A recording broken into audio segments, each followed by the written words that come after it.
What is up, everybody? My name is Dane Thompson, and welcome back to another episode of BurnDown. So, in today's episode, what we are going to be doing is mess with the Malibu, as usual, once again. I've already got the Easy Up out, because it's pretty warm, and so it's supposed to cool off. So that means it's not going to be triple digits, but it's still warm. I've got my son hanging out with me. He's working on his little gasser. What are you working on, bud? The fuel tank, because it's not running really good. Okay, awesome. Smoke. It has smoke? Yeah, it's put out fire. Oh, he's put out a fire in the fuel tank. It's not running really well, so he's gonna do that. And what we're gonna do is, I feel like we could mess with this thing a bit today. So if you watched the other episode, this is a 65 hood. I kind of cut it and moved the nose back and made this deal here. And then we put the fenders and put it all in the car. Anyway, what we have been working on is all the sheet metal repair, and this thing has been terrible. This thing I'm actually going to leave it alone. So this isn't cracking and falling off. I'm not too excited about it, but I'm okay with it. The rest of this stuff was terrible. And then I've got a few more patches here, and there to go. But we stripped majority of it down. We're going to ignore this part as well. And then got all the patches done, and then I did a door skin here. So ultimately I just have like these little areas around the cowl actually comes off, so that's kind of easy. And then lower rockers, and I got this, praying that we don't find anything. Sounds like there's metal there. I just started going. We got too crazy. But anyways, we're gonna work on this today. I'll show you some basic bodywork stuff. So the first things first, we're gonna take this, we'll throw it on a stand. We'll drill these guys out, and then I'll show you some of the basic stuff we need to get rolling and do some fill work. Can you help me take the hood off? Yeah. Put it here. And you turn it this way. No, the other way. Turn it the other way. Alright. And then go do all those. You gotta turn them that way, and then they pop up. Turn it. Turn it. Hold on. Paint job, man. Turn it. This way. That last one. Right there. Alright, here we go. We got a few tools to start. I put these in when I mounted the hood up, so they're going to be in the way of what I want to kind of sand. So first things first, we'll drill these out. So I got my drill, 1/8 inch drill bit. Knock the rivets out and move these dudes. And then I've got a DA, some 80 grit, a mask, because I don't want to inhale all this stuff, and then we got my little air nozzle to blow things off. So let me drill these out, get them out of the way, and then I'll kind of explain what we're going to attack when we sand this, because I could just tell you, oh, just sand it, but I'll explain it a little bit better, and then I'll knock it down and show you where we're going to start with the fill work. So far what we've done is I took my DA with some 80 grit on it, and we just knocked down the big boogers and things. So now when I run my hand over it, I mean, it feels like hell, it moves all around, but there's nothing that's really grabbing my hand or poking it. There's no big old boogers hanging off. So we kind of flatten that down, so when we're pulling our filler, it's not grabbing stuff, right? The other thing I'll do real quick before we get rolling, so what I'm going to do is I'll grab some 80 grit by hand or with a soft block, and we'll just try to kind of get in on all these. See where it's light and this is dark? That means it hasn't been touched by sandpaper. Your filler is a mechanical tooth. You need a good scratch in order to make that stuff adhere. So we'll try to get in here and do a better job of turning these dark areas light, which means they'll have a bit of a scratch on it. And we'll bring you back for some fill work and show you how we go with that. Okay, we have this looking decent. I ended up just using a soft block here with some 80 grit on it, and then was just like digging corners and basically sanding the way you're not supposed to, but just trying to get those darker areas to kind of turn white. So I feel like I've got a pretty decent base here. You could always just get real crazy with it, but you don't really want to sand through all your work that you got going on. So I feel like I've got a good enough base. I took the scratches way up into here, all the way up into here, and so on. So the next thing to do is you need to clean the surface. This is acetone, just a gallon of acetone, and then a regular rag. So you want to get any grease or anything, you know, from touching it or all that stuff, and a scratch and a nice clean surface is going to be your best bet that the filler is going to adhere. The stuff pretty well sticks to most things, but if you do this, you know, you're just giving yourself a better chance, because you really don't want to go through all this, shape it, and then have the stuff start peeling off and delaminate. So we'll wipe it down with acetone real quick, and then I'll grab the filler and the board and show you what we got.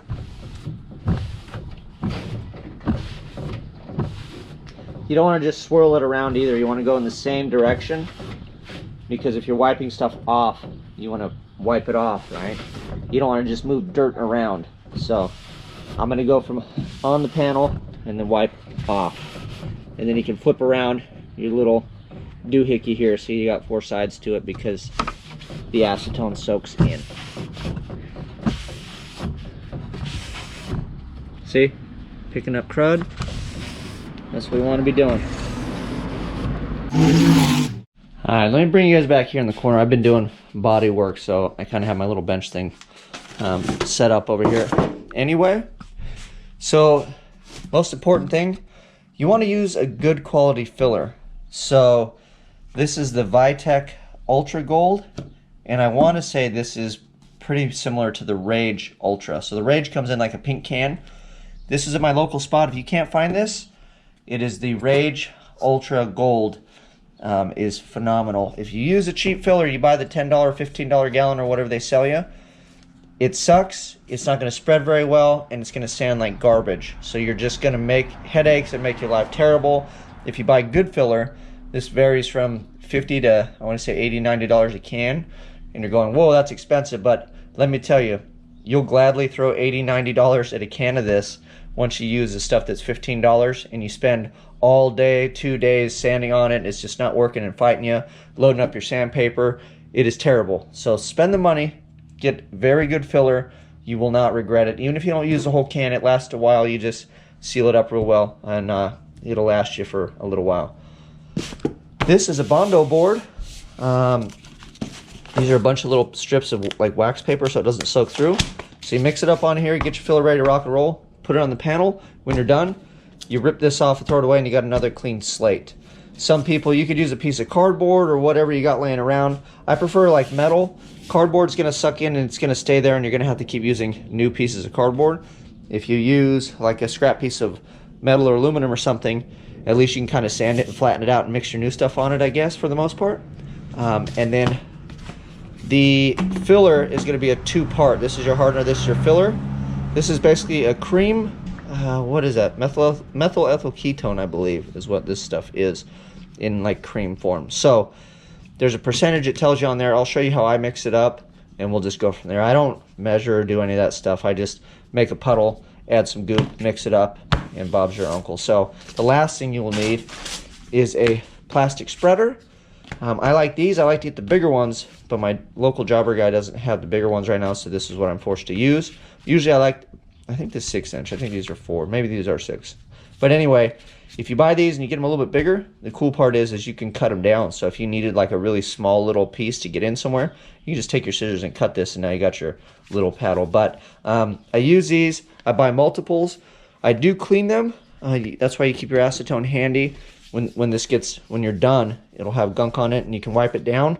But at a certain point, it like loses its edge, and then the stuff will really start to stick to it. And you got to have multiples, because you're going to trash a few of these, and then these are fairly cheap.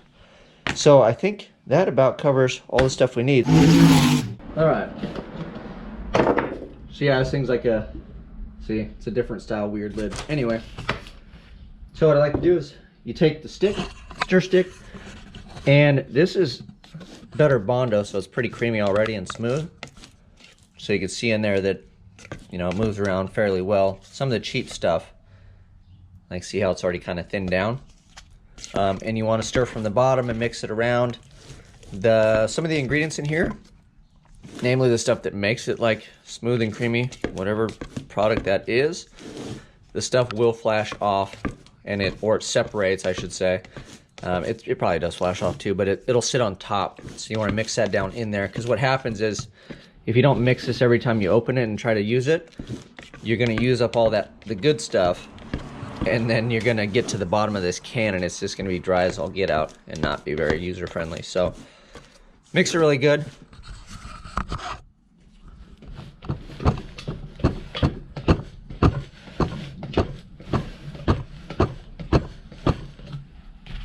All right.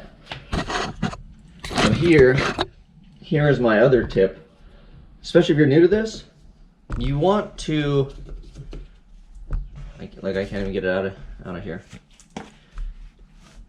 You want to put as much on your plate as you can actually use, right? So if you make a big old glob of this and it kicks off, you're gonna waste it all.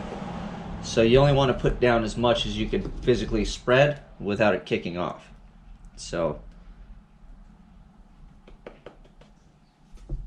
I'm just gonna go, let's just do that, like softball size, right?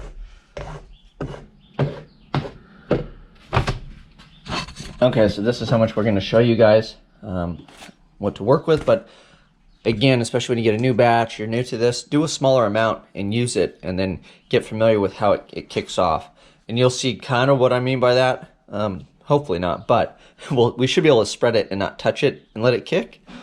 But if you work it too long, it'll start kicking off while you're working it. So we don't want that to happen. So now that you got your puddle, you got your little spreader, and then you need to knead your cream hardener. I'll just put my lid back so nothing falls in my bucket.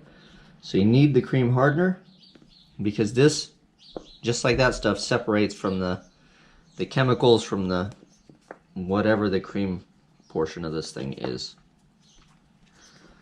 Real technical video, guys, sorry. But if you just follow along and do this, you'll be great. Okay, so I got this thing kneaded. So what I like to do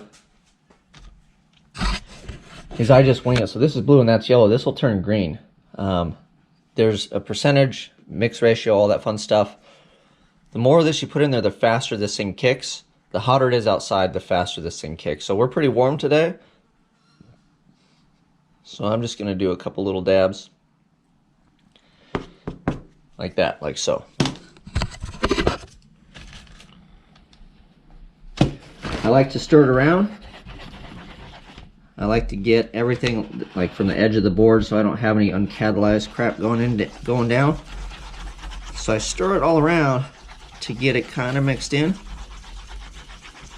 Right?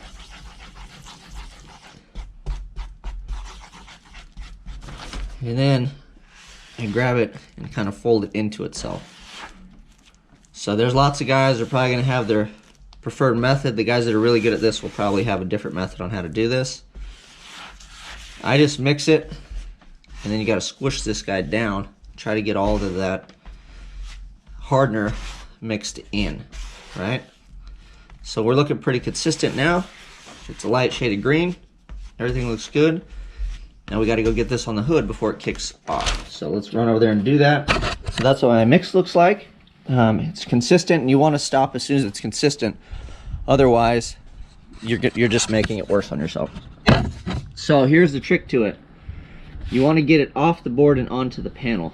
So off the board onto the panel. I'm just gonna work this general vicinity here.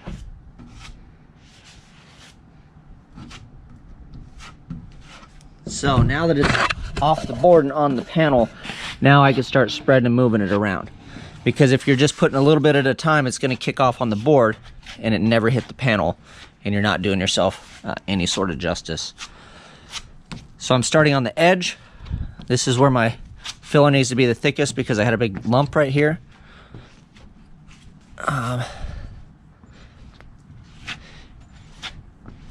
So I'm gonna have to come back and do a few rounds. As you can see, it's kind of deep right there. But pretty well, that's my first go around with that. So I don't have anything left on the board because I put it on here first and then moved it around. Again, the more you play with it on here, it actually will just kind of get worse, and it starts to like peel up and move back. So that's pretty much that. I can spread a lot more. I can't do it and talk and do the whole thing. So I'll throw you on a time lapse. I'll let this harden up, and then I'll work the rest of these areas and kind of spread it down. And then I'll show you what we do after we kind of let the first round harden and how we get onto the other rounds to build it. Okay, another quick tip as well. While this stuff is still See, it's still kind of pliable. It's starting to kick off already. I can feel it because I've done this enough to know. I squeegee as much off kind of flat on there as you can so your piece looks like this. There's not too much left. And we grab one of our little blue rags.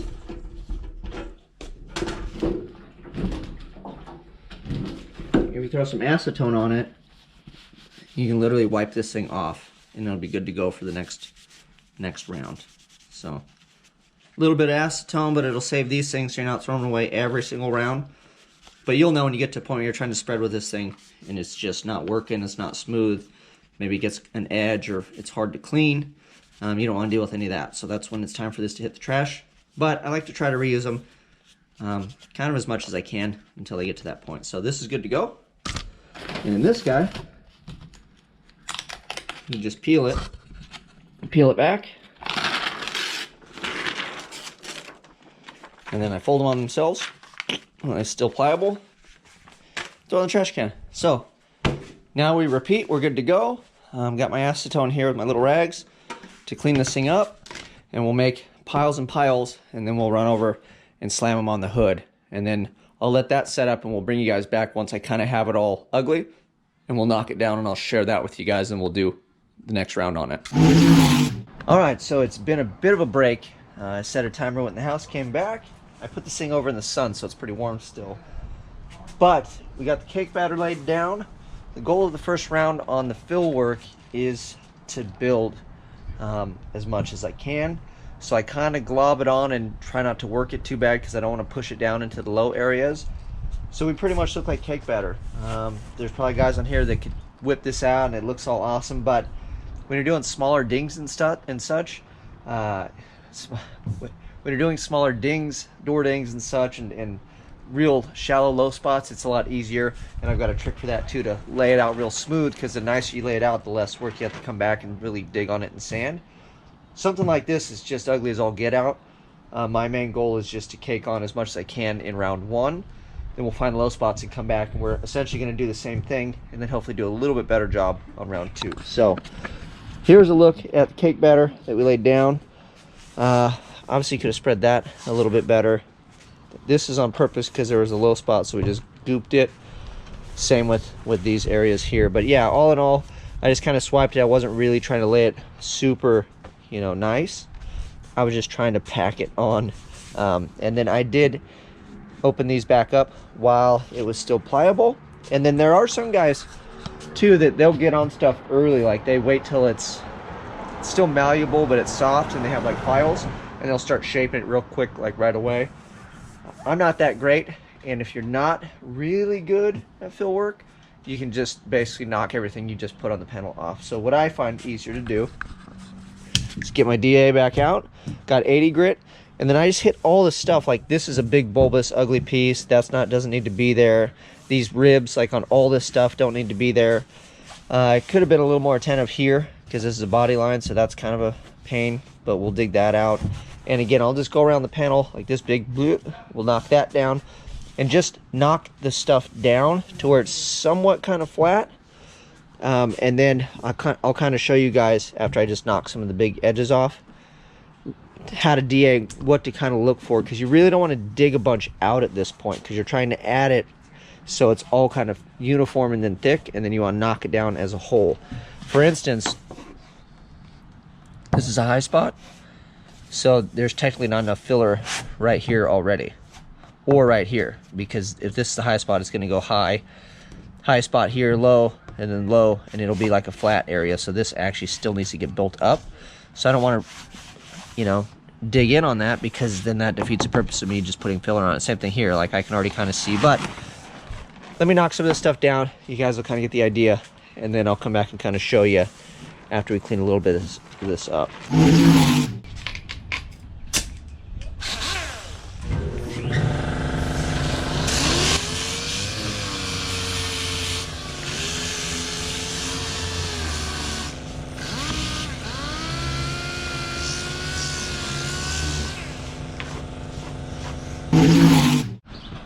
Okay, I took a break real quick. Figure I'll share the process a little bit so you guys kind of understand what you're looking for, or at least how I do it, what I look for. So these dark spots are lows. The sanded stuff is the lighter area. So that's like your guide code. That's how you know if you're, you know, not low enough or if you're too high still. And the real high spots are like these guys. Remember how I told you this is going to be low and then this is going to be low? Well, there's the proof, and I knew that going in, but I just wanted to show you guys. See how this hasn't really been affected? This is getting hit, and then this hasn't been affected. It's because the distance on this, see how it spans that? And it touches here and here before it touches there. Just like that. Same thing here. That's because I keep my sander flat, and you know, you work your angles and whatnot. So this will all get finished by hand at some point, hand shaped.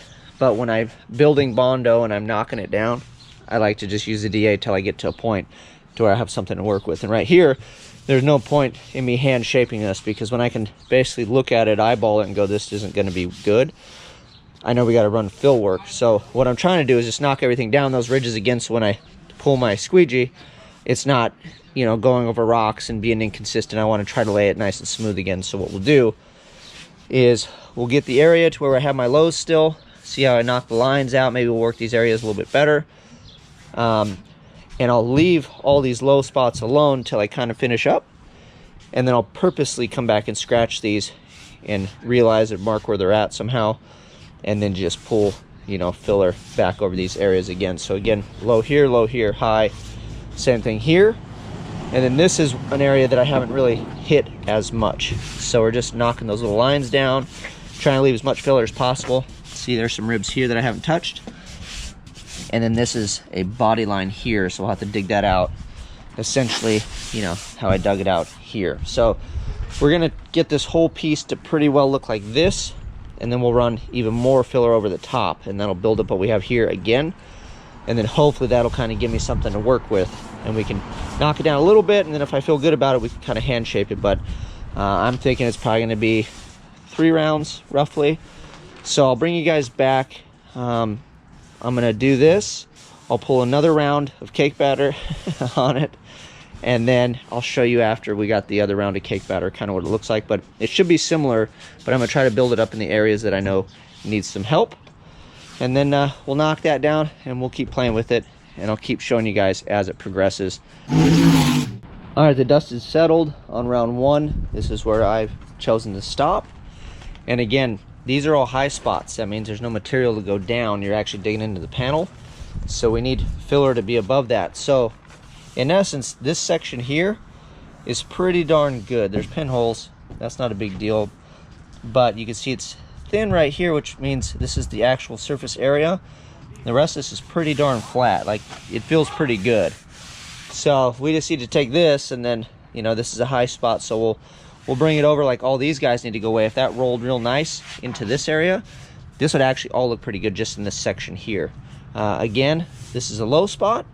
Everything else here is pretty flat, looks pretty decent. This is the high because it's on a radius, and so on the panel.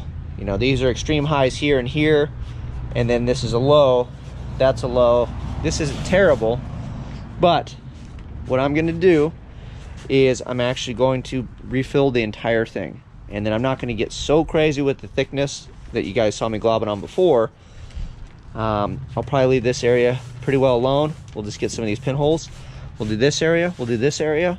And then on these, I've chosen to go back a little further. So we'll start up further, so I'll have more blending area. This is gonna need a glob right in here, and then we'll just bring that on over the front. And then same with this area here. But these aren't too bad. This is kind of an issue, and then we got to get this area in here as well so we can blend all that stuff together. But let me do another round, and then we'll come back, and I'll show you what the cake batter looks like when I spread it, and then I'll knock that down, and we'll kind of do one of these again, and I'll show you how that kind of laid out. Also important, before I let you go, is these areas in here that don't have scratches. Before I fill it, I'm going to go ahead and scratch those. So that's why I told you I'm basically going to do the whole front of the hood again, because when I scratch these, they're kind of hard to see. But to make it more apparent, something you can do easily so you know where your filler really needs to live, is you get your soft block or your hand block, and you scratch these areas by hand. So if I get in here and I scratch these by hand, you'll notice it's a more aggressive scratch. It doesn't blend in as well. So that way you know where the low spots where you're really going to have to get froggy with the filler. I'm going to go ahead and do that off camera. We'll scuff all these down, apply the mess to it, and then we'll show you guys before we make some more dust. Here we are with cake batter round 2. Tried to fill in, there's low spots here, here, here. A little bit of action there. And then some over here. So I'll throw you guys on a time lapse, and then I'm just going to zip it down with the DA. Let you know how we feel about it. Probably have a few select spots to mess with, and then hopefully after that we can get to shaping. But kind of running out of daytime. We'll see how we go. So let me get on it, and then I'll bring you back.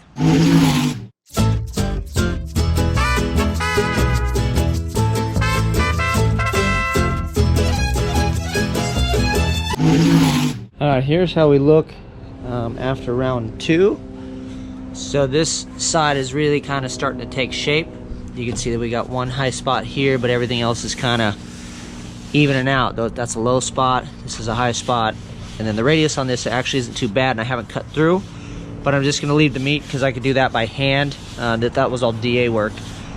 This is a high and then a low here, so we'll fill that in so that transition's nice. This whole front edge, actually, it's high, low, high, so this needs to get filled.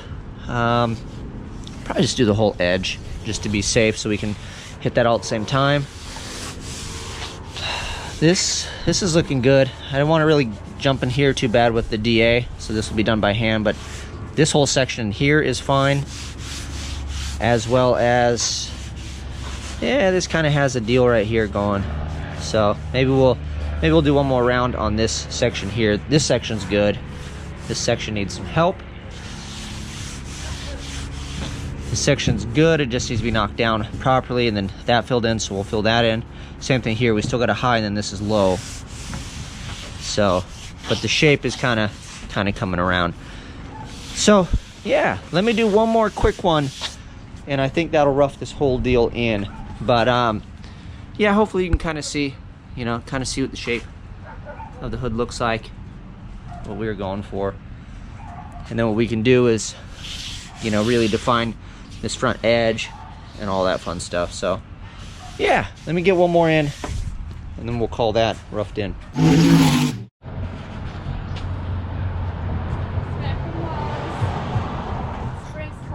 No smacking walls. No smacking walls. So here is what we have after the 3rd round. And then this is all with the DA. Same thing I've been showing you guys. I just did one extra round, so we still have some little low spots and whatnot. And I just knocked it down. I haven't really shaped much. Yeah, it's actually not too bad, but I think it'll be all right. We'll just touch up a few little things. I may show you guys how to shape a little bit, or maybe I'll save it for like another panel, because this thing's gonna kind of wiggle and do its thing anyway. So that is it for the how to rough in bodywork and then filler. So if you guys have any questions on mixing it, the brand and all that stuff, I kind of went over it. But again, this is all done by DA. I know some of you mudslingers are magical and you can probably knock it out a lot quicker. But it is Sunday, I'm not trying to kill myself. I pretty much spent the majority of the day on this thing. Waited in between for it to flash off about 45 minutes, so when I get back on it, it would stand nice and easy. And that's it. A little bit more work on this, and it'll be plenty good for race cars. So we got rid of the cardboard and all the other crap that I put on there to convert this to a 64 hood. So what I'll do is we'll throw it on the car. I'll give you one last look at it after I clean up here and kind of show you what it looks like on the car. But other than that, you guys, you know what to do. Like, subscribe, share, tell somebody. Tell, you can't tell your teachers, you can't tell people that, like, we don't socialize anymore. Tell your Zoom committee. Like when you're on Zoom with all those people at work, because you're working at home on your keyboard, just start yelling, go watch BurnDown to everybody. Or share it on your Zoom screen, that'd be even better. I'm out.